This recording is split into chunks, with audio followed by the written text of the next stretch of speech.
तर पुण्यामध्ये महाविकास आघाडीच्या नेत्यांची काल बैठक पार पडली। या बैठकीला ठाकरेंच्या शिवसेनेकडून सुषमा अंधारे उपस्थित होत्या।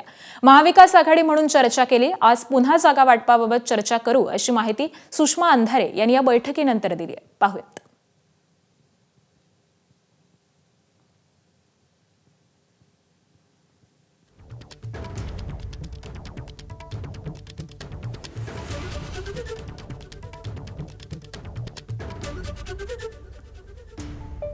वर चर्चा करू शकलो। अजून सगळे प्रभागाची चर्चा होणं बाकी आहे।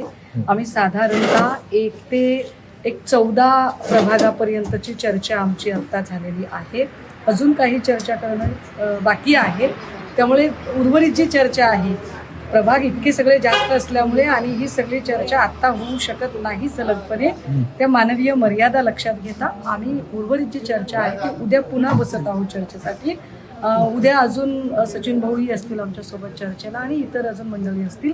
सो आता जेवढी चर्चा झाली ती साधारणतः प्रभाग आता जे काही काय म्हणता येईल त्याला जागा वितरणाची जी काही फॉर्म्युला आहे त्याच्यामध्ये निश्चितपणे सकाळी, दुपारी आणि संध्याकाळी ग्राफचा जो खालीवर जो होत होता, कारण आधी काही 2 लोक बसणार आहेत, मग संध्याकाळी अचानक 3 लोक बसणार आहेत, हे जे काही चालू होतं त्यामुळे थोडासा फॉर्म्युला इकडे तिकडे होऊ शकतो। मात्र निश्चितपणे सगळेच लोक अत्यंत सामंजस्याने चर्चा करतील आणि सामंजस्याने या सगळ्या गोष्टींवरती तोडगा काढतील। एबीपी माझा, उघडा डोळे बघा नीट।